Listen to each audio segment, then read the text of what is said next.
मराठी व्याकरणचे प्रश्न आहे। प्रश्न पहिला, समास ओळखा। अनंत या शब्दाचा तर समास आहे नत्र बहुव्रीही समास। प्रश्न क्रमांक नंतर आहे 2, अभंग म्हणजे काय? तर अभंग म्हणजे एक काव्य रचना आहे। एक काव्य रचना अभंग म्हणजे। प्रश्न क्रमांक नंतर आहे 3, दर्शक सर्वनाम ओळखा। तर ऑप्शन आहेत मी, कोण, हा, आपण। तर दर्शक सर्वनाम आहे हा।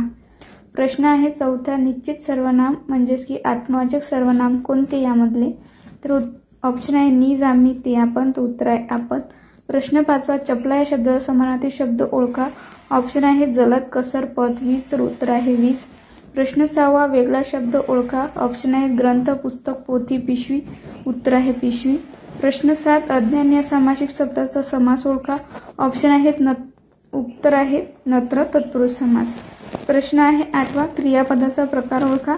देवा सर्वांना सुखी ठेव यातला प्रकार ओळखायचा तो आहे आज्ञार्थ। हे आहेत मराठी व्याकरणचे प्रश्न जे तुम्हाला एक्झाम मध्ये उपयोगात येऊ शकतात।